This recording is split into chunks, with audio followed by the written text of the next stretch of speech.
Amigos, buenas noches. Estamos con el economista José Carlos Valer. El economista José Carlos Valer ha estudiado en la Universidad de Oxford, en la Universidad de Stanford, es especialista en finanzas, y con él vamos a conversar un aspecto sumamente importante en los sistemas de pensiones en nuestro país, y sobre todo en el sistema privado de pensiones, en las AFP.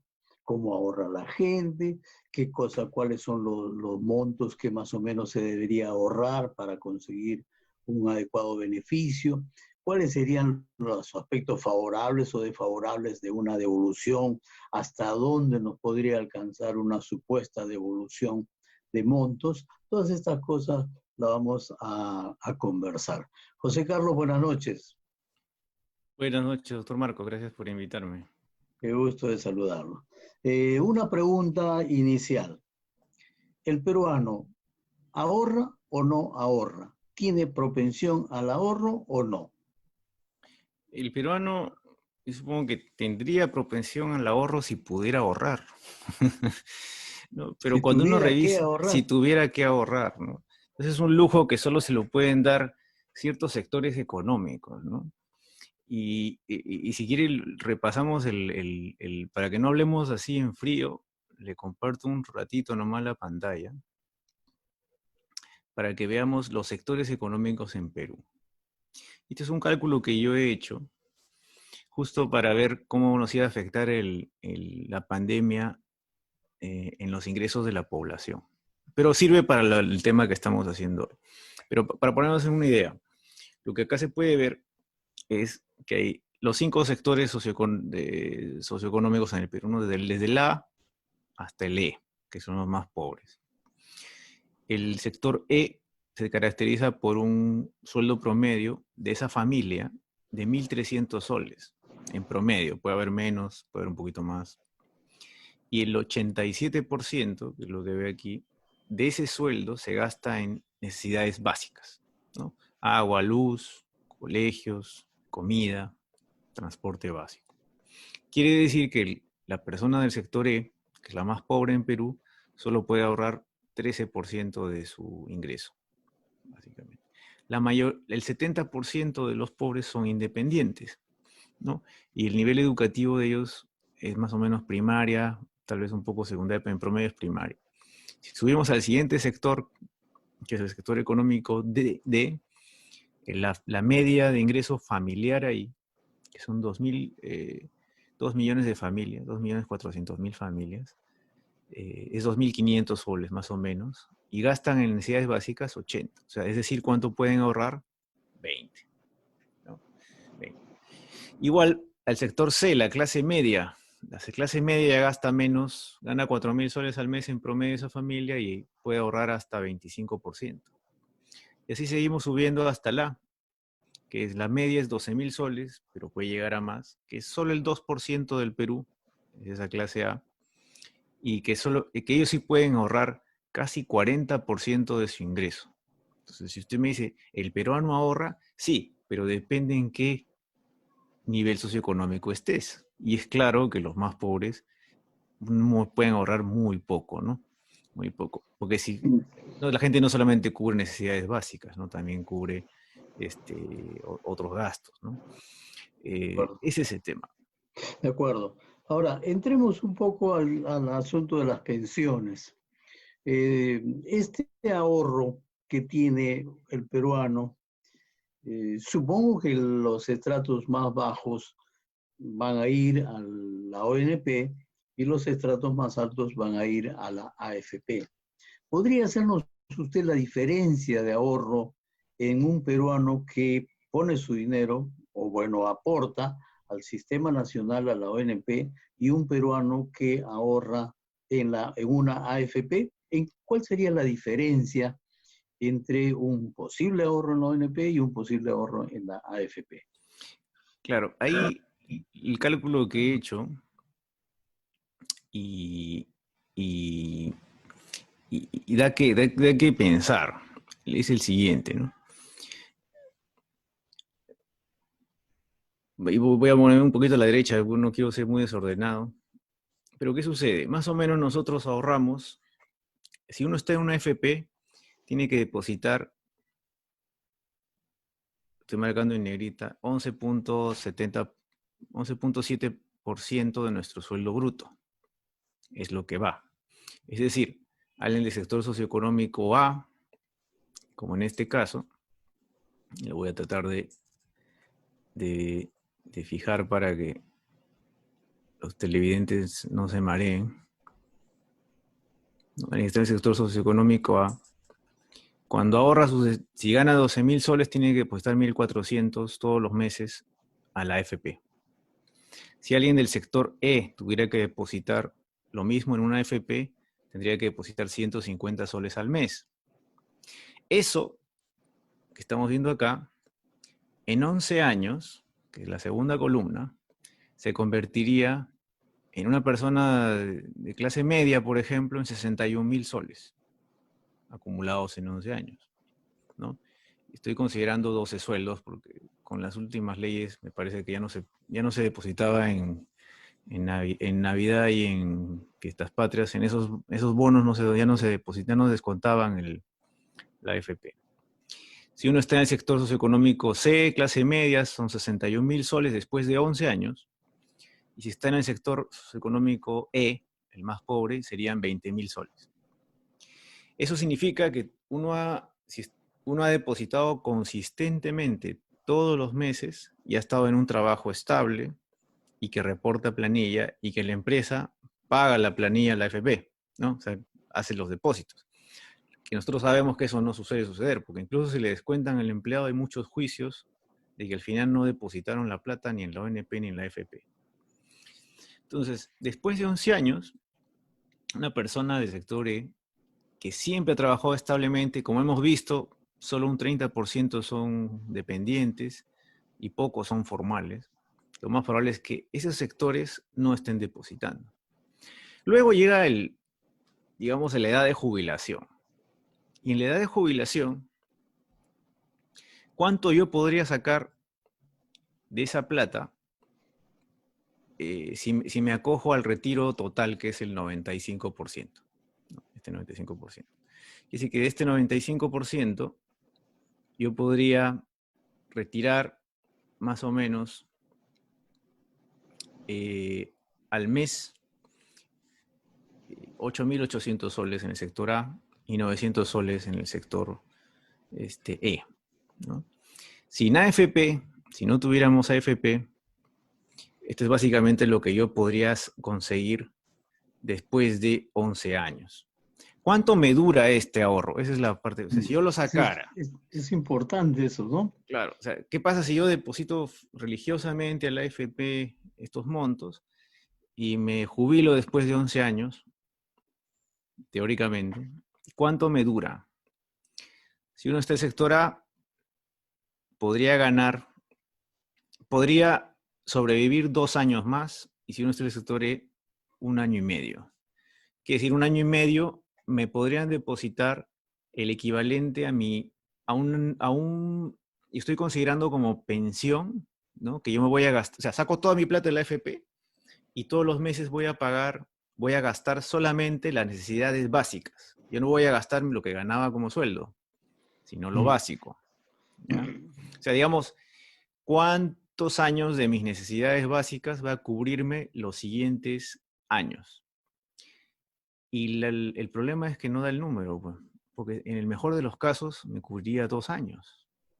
La gran pregunta de eso es, a ese punto ya no sale tan a cuenta retirar el 100% de la AFP, bueno, el 95%.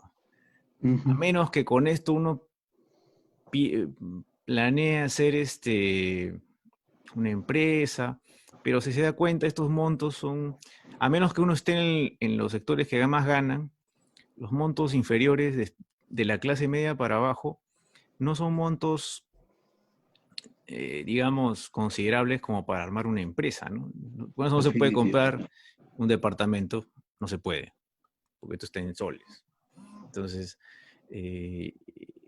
la pregunta es, entonces, ¿para qué la dejo en la AFP?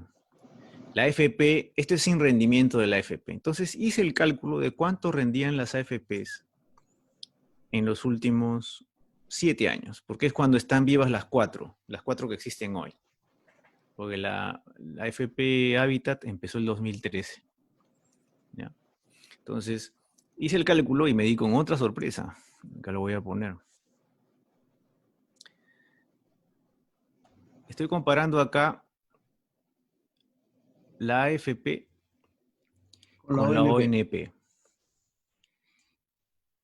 Y la ONP, el Fondo de Consolidado de Reservas de la ONP, que básicamente el fondo que maneja, que está sellado, digamos, para las pensiones, así es, ha rendido en promedio del 2013 a la fecha 7.38%, según lo que ellos han declarado en su página web.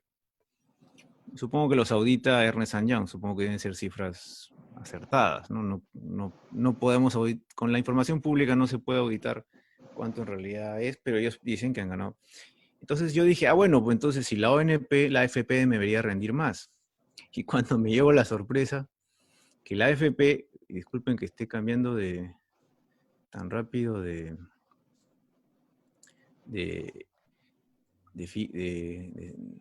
lo pongo. La AFP ha rendido en la mismo plazo, el mismo promedio del 2013 al 2019, solo 6.2%. O sea, la AFP ha rendido menos. Entonces, sí. Bueno, diré, pues esto será casualidad porque a veces justo un año, y esto está tomado a diciembre de 2019, no estoy considerando la pandemia, eso habría que verlo después. Claro. José Carlos, ¿me permite hacer una pausa? Amigos, estamos conversando un tema sumamente interesante con el economista, el doctor José Carlos Valer, quien ha estudiado en la Universidad de Oxford y la Universidad de Stanford, y nos trae muchas sorpresas desde el punto de vista económico-financiero. Recuerden, amigos, que en la ONP hay un fondo consolidado de reserva que respalda, digamos, el pago de las pensiones. Es decir, el dinero, gran parte del dinero de la ONP, de los aportantes, va a este fondo consolidado de reserva que no se conoce mucho. Y el de las AFP también se invierte. En ambos casos hay inversiones, pero paradójicamente, o de acuerdo a lo que nos está explicando el doctor Valer, el fondo consolidado de reserva de la ONP estaría rindiendo una mayor rentabilidad que los fondos de las AFP. Vamos a hacer una pequeña pausa y proseguimos con este tema sumamente interesante con el doctor José Carlos Valer.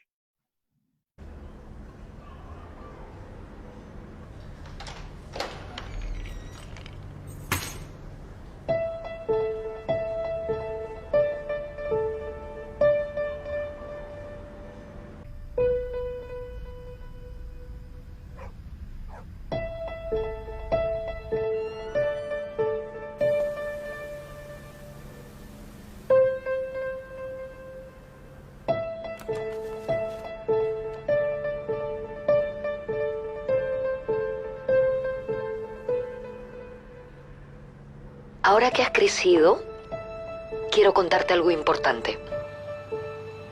Afuera hay gente buena y gente que lo aparenta. Chicos que te quieren y otros que te quieren, pero solo para ellos. Al principio todo es lindo, lo sé. Pero si hoy te controla, mañana habrá violencia.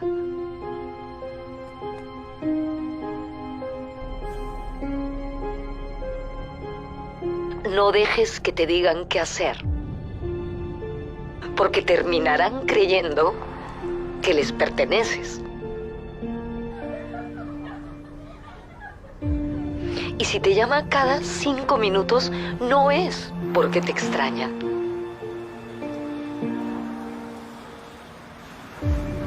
No esperes que tu vida termine como la mía.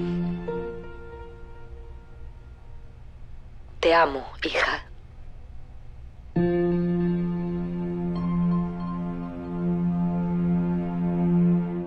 Gobierno del Perú. El Perú primero. Amigos, estamos conversando con el doctor José Carlos Valer, economista, egresado de la Universidad de Oxford, de la Universidad de Stanford, y estamos observando todos los asuntos, aspectos tan importantes para unos sistemas de pensiones como es el financiamiento, la rentabilidad. Doctor Valer, nos estaba usted explicando la rentabilidad que estaba dando el Fondo Consolidado de Reserva que se maneja en la ONP, y estábamos contrastando esa rentabilidad con los fondos de las AFP. ¿En qué medida estos fondos o esta rentabilidad incide en los montos de pensiones o en los fondos propiamente, ¿no? ¿En qué medida el fondo de las AFP se ve un poco más rentable que el fondo de la ONP? ¿Es posible esa comparación? Sí. Lo que yo he usado básicamente es la información oficial de las AFPs, que publican todos los días incluso, y cuánto ha publicado el Fondo Consolidado de Reserva como rentabilidad anualizada. Entonces, si le creemos a la ONP, no habría por qué no creerle. Los rendimientos son bastante... El promedio de esos 7 años que les comentaba, o 6, 2013 a 2019, la ONP le gana por un poquito. Y ahora que lo estamos viendo en pantalla, he revisado, ¿no? ¿Cuánto fue el rendimiento de hace un año? La ONP gana 7%. La AFP sí le ganó ahí, ganó 10% a diciembre. A 2 años, la ONP le ganó de nuevo. A 3 años le volvió a ganar. Y a 5 años también le volvió a ganar. Por eso que en el promedio un poquito más largo, ya no de 5, sino de 7 años, le sigue ganando. Estas cifras no se ven. No sé si alguien me dirá, esto no es... Esta rentabilidad en el caso de las AFP incide en la cuenta individual de cada afiliado. En cambio, en la ONP incide en el fondo común de todos los asegurados. ¿Es así? Así es. En el fondo común no hay cuentas individuales, ¿no? Entonces, lo que hacen es aumentar la garantía de las pensiones, ¿no? El porcentaje de la garantía de las pensiones. Ahora, ese fondo actualmente está más o menos me parece 23.000, 22.000 millones. Eso es lo que se maneja hoy en día, en el fondo consolidado. Y ese es el gran fondo que querían sacar, meterle la mano para ver esto de la ley del Congreso, ¿no? Para sacar. Por el lado constitucional y ese tema, bueno, de repente la legislación no permite, por un tema de leguleyada. La pregunta es, si estoy en una ONP, ¿me convendría sacar mis 4.300 soles? Y dejando al lado que la ONP y las AFP se están peleando la rentabilidad, que en la AFP sí interesa, ¿no? Pero ahí lo que uno cuestiona es, oye, pero si el Estado lo administra también, ¿por qué le estoy pagando a la AFP? Porque la AFP sí me cobra una comisión. ¿Se da cuenta? Entonces esa competencia sana debería verse en las cifras, debería ser pública. Pero claro, estas cosas raras marcianas solo se puede corregir a un financista. Yo he estado 23 años en banca, entonces ya por eso me lo conozco. Yo me he puesto a pensar recién, ¿qué va a pasar cuando yo me jubile? ¿No? Entonces, a raíz de eso estamos conversando, porque me he empezado a buscar algo que no se me había ocurrido. Voy a ver, y como le digo, yo he sido gerente, he manejado las finanzas de 2 bancos. Y yo hasta ahora me he demorado en entender cómo hacen estos. Porque a la hora de yo preguntar cuánto es lo que me van a dar a mi jubilación, lo único que hacen es me mandan a su página web y me dicen, tiene usted que hacer tu calculadora. Oye, pues tu calculadora yo no sé qué supuestos usas. ¿Estás asumiendo que voy a seguir trabajando, que siempre voy a ganar muy bien? ¿O estás asumiendo que voy a seguir ganando más, o igual, o menos? Yo no veo nada de eso. En tu página web no veo eso. Yo necesito hacer un cálculo yo mismo. Entonces dije, la opción más fácil es, yo me quiero jubilar y sacar mi plata. Ese fue mi primer instinto, ¿no?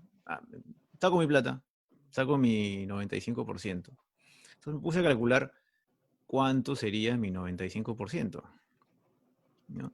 Y ese es el número que les estaba compartiendo, ¿no? Entonces, si yo dependiendo de cuánto uno haya ganado, dije, a ver, pero no es la misma realidad para todos los peruanos, ¿no? O sea, algunos sí pueden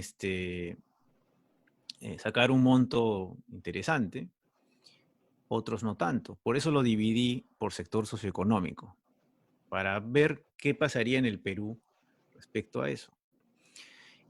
Entonces, ahí le he aumentado no solamente lo que estoy ahorrando, que es poco, como le digo, entre 1 año y medio y 2 años, lo que me duraría, le he aumentado la rentabilidad de las AFPs. Entonces, le he aumentado este 6.2% histórico de los últimos 7 años, como que se va a mantener hasta que yo me jubile, que va a ser en 15 años, o sí, más o menos.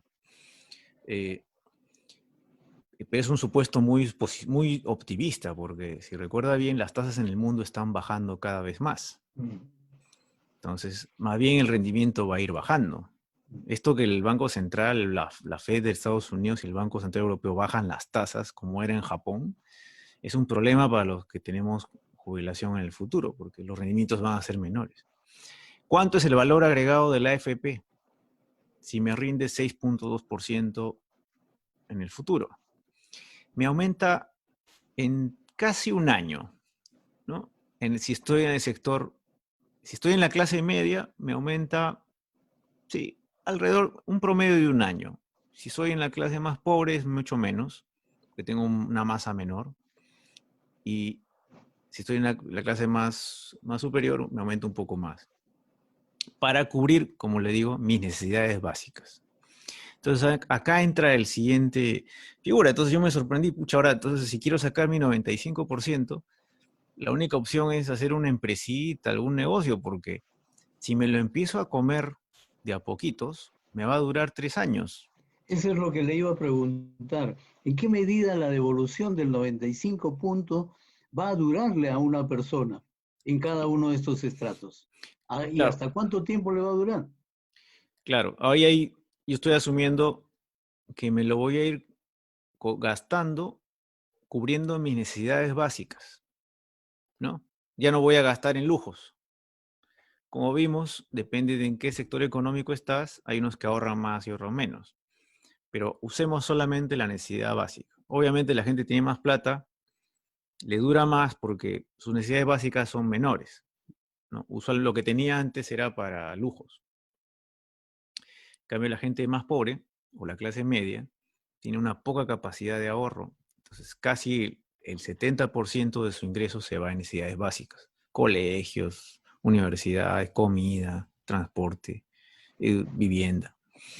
¿Cuánto nos duraría? Que es su pregunta. El cálculo es alrededor entre 2 años y medio y 3 años, incluyendo la rentabilidad de las AFPs por las cuales pagamos.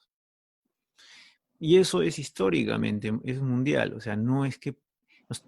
si nos damos una idea, nosotros depositamos 12%, 13% de ahorro todos los meses.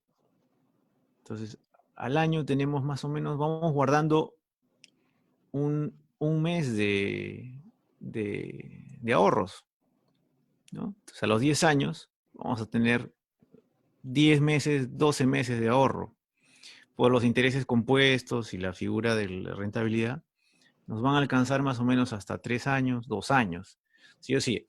En resumen, si yo saco mi 95% y lo gasto solo en necesidades básicas, me va a durar alrededor de 3 años en promedio. Entonces ahí viene entonces dije, pucha, ahora no, pues yo quería jubilarme y tener una pensión vitalicia, ¿no? Que me acompañe hasta que, porque mientras más viejito me haga, menos voy a poder trabajar y ganar menos. Ahí entra el tema de las compañías de seguro o las rentas vitalicias o programadas de la AFP. Es lo que le iba a preguntar. Usted ha investigado ya, pasando a la otra etapa, hasta aquí estamos analizando al afiliado con su rentabilidad, su posible devolución del 95.5, etcétera. pero ¿ha investigado usted ya las rentas vitalicias de un jubilado? ¿Cómo saldría su pensión y hasta cuándo le duraría también, ¿no? Sí. ¿Ha investigado algo sobre eso? Ya he investigado. No nos va a alcanzar el tiempo hoy día, pero prometo en la siguiente lo vamos a compartir, pero le adelanto nada más. Está tan difícil averiguar cuánto me va a pagar la renta vitalicia que ni yo, con doctorado encima, todavía no entiendo bien. Porque cuando tú llamas, te dicen, no se preocupe, ¿usted ya se va a jubilar? No. En ese momento no les interesa. No se preocupe, un año antes que usted se jubile, todas las compañías de seguros lo van a llamar. Es lo que me han dicho todos. Debe ser cierto. Pero yo no voy a esperar pues estar un año al borde de jubilarme para recién averiguar si me va a alcanzar o no. Tengo que averiguarlo hoy. Y no hay calculadora donde me digan, o sea, el punto, y con eso lo dejamos así para la siguiente. Yo creo, como financista le digo, el punto clave ahí es cuánto me va a cobrar la compañía de seguro y cuánto es lo que me va a dar de pensión. Y esa información debería ser pública y discutida para fomentar la competencia, porque hay pocas compañías de seguro. Entonces llegamos a la conclusión que, si bien es importante ahorrar en la AFP o estar en la ONP, más importante aún es nuestra negociación final con la compañía de seguros que nos va a dar la renta vitalicia. Y bajo ese margen, que lo revisamos la próxima, de repente la ONP no es tan mala idea. Porque hay que hacer la comparación. Claro, si yo estoy en el sector socioeconómico A o B, obviamente voy a tener una pensión mucho más alta que la ONP. Pero ¿qué pasa de la clase media para los que están más pobres? De repente ya no hace sentido estar en una AFP, sino más bien la ONP se convierte en una forma muy rentable de pasar la vejez, a pesar que son montos modestos. Así es. Y ahí vamos a ver si vale la pena pues retirarnos los míseros 4.300 soles que quieren darnos de la ONP y perder años de jubilación. Muy bien, doctor Valer. Ha sido una conversación sumamente interesante y esclarecedora. Esclarecedora hasta cierto punto, porque para ver la última investigación de las rentas vitalicias, usted todavía tiene obstáculos de información, ¿no? Sí, ¿no? Cuando eso es importante.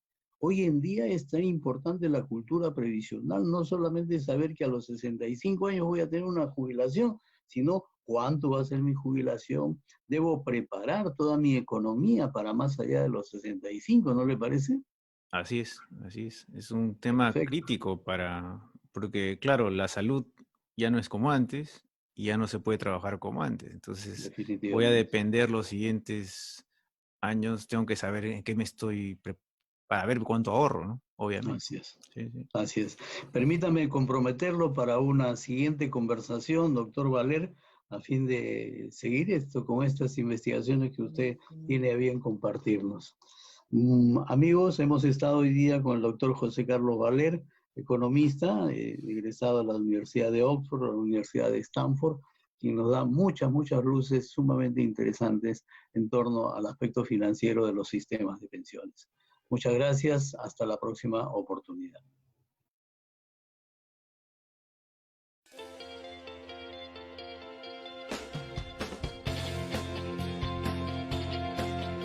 Nuestro centro quirúrgico cuenta con 4 amplias salas de operaciones, todas provistas y revestidas de paredes de cuarzo que evitan la proliferación de bacterias.